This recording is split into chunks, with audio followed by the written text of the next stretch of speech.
tried to make this video a million times without literally screaming into my camera and seeming like a maniac, but I can't help it. That's just who I am. You guys know me for being loud.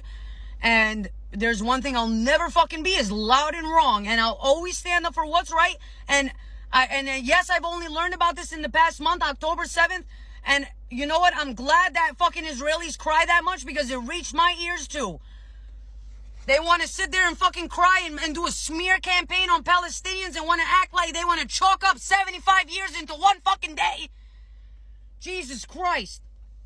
And they want to call it a 9/11. Oh God, they want to call it a 9/11, and everybody knows what happened after 9/11. The only people who found this situation confusing were the people who believed that the Americans were really threatened by terrorists during 9/11, even though they fucking caused it. And killed 1 million people after the fact, and then added TSA to make everybody fucking scared. My God, all they're trying to do is scare you, fearmonger, warmonger, and separate you from your own humanity. That's it. After learning about what happened in Palestine, it's very clear to see it is not confusing at all. It's very clear to see who's the higher power and who's the oppressed. How come a country that's only been around for 75 years has the 4th largest military? How come? How come they're getting aid from America, $3 billion a year, and the minute they had a thing happen, America runs over there and helps them? But you got people over here saying they're scared to go outside. Meanwhile, I go outside, I see Israeli flags, no fucking problem. People put up the Palestinian flag, they lose their jobs, they get doxxed, they lose their managements, they lose their agencies, they lose friends, they lose so many things. And they've already lost their entire fucking families. How much more do Palestinians have to lose for Israelis to be satisfied? I would love to know. They lose their homes, they lose everything, they lose their names, their children, their mothers, their fathers. To say that this is only October 7th is a sin. To say that this is a war is a sin. It is shameful to call this a war when there's no military on the other side. And it's even more disgusting when I hear people try to shit on fucking Muslims, saying, why doesn't their Muslim brothers take them in? Nobody wants to take them in. That's the type of people they are. Ba, ba, ba, ba, ba. Why do they have to leave? Why have you never asked that question? Why do they have to leave their own home? If you had to leave your own home, would you just get the fuck up and go? No, the hell you wouldn't. So why do Palestinians have to leave their own home? I want to know that question.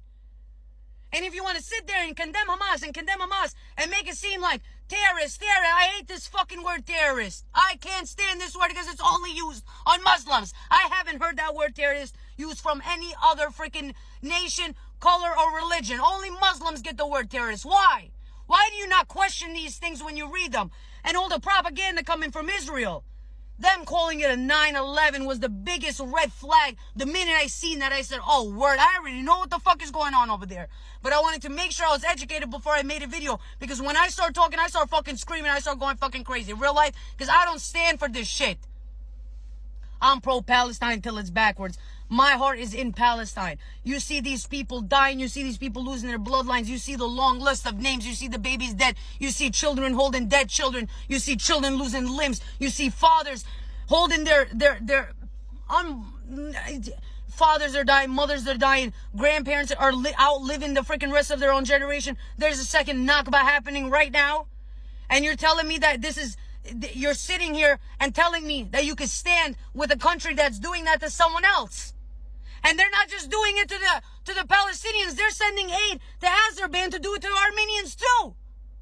So this shit is making no sense. How a country could have this much fucking power, this much influence on other countries to help them, and it doesn't make you question in 1 second, even though they've already been around for 75 years. It doesn't make you question anything? Really?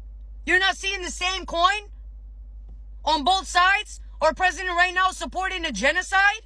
And you're gonna sit there and say, Republicans are the only ones who like war? Let's be real. Let's be fucking real. There's an agenda going on, and it's unfortunate that it has to do with taking the lives of others. It is so shameful to see.